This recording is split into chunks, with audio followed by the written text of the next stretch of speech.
Seorang anggota Satpol PP dilempari batu oleh pedagang kaki lima PKL usai melakukan sosialisasi di sekitar Taman Cadika di Kecamatan Medan Johor, Kota Medan, Kamis tanggal 23 Januari tahun 2025.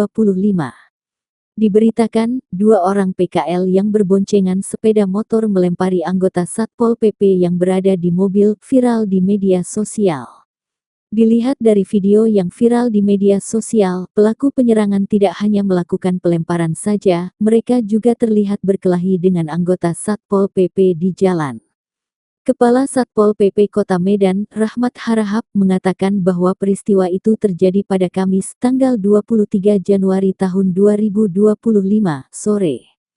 Kala itu, sejumlah personel Satpol PP mengimbau para pedagang kaki lima agar tidak berjualan lagi di pinggir taman jalan Taman Cadika Medan. Dia menjelaskan bahwa saat itu sempat terjadi percekcokan dengan para pedagang. Namun, ada dua pedagang yang mengendarai sepeda motor merasa tidak senang dan mengejar mereka.